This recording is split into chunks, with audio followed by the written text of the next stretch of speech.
Apple has sold 2.32 billion iPhones since 2007 when Steve Jobs announced the very first model. On January 9, 2007, Steve Jobs announced to the press and the world that Apple was announcing 3 new products: the iPod, the phone, and the Internet communicator. Catching the press off guard, he said that these are not 3 separate devices, but one whole called the iPhone. Since this announcement, most of Apple's revenue has come from this product line, and according to the latest statistics, the company has sold 2.32 billion devices.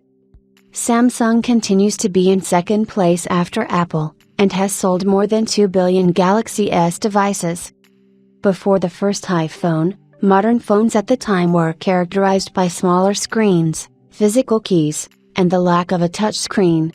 Soon after the announcement, it didn't take long for companies like Google and Microsoft to build their own multi-touch-enabled software, even though Microsoft decided that its mobile platform was no longer competitive, while Google's Android OS thrives to this day.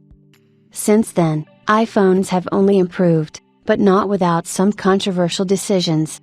Of course, the displays have become larger, there are a lot of cameras with a bunch of functions, and the battery life is more than acceptable, but many people did not like some solutions. For example, the removal of the 3.5mm audio jack in 2016 forced Android phone manufacturers to follow the same approach, which caused customer dissatisfaction. Last year, Apple started selling iPhone 14 models in the US without a physical SIM tray, and we are confident that this change will be adopted in other countries and other smartphone manufacturers in the coming years. Fortunately, this year Apple may finally get rid of the Lightning port, replacing it with USB-C for all iPhone 15 models.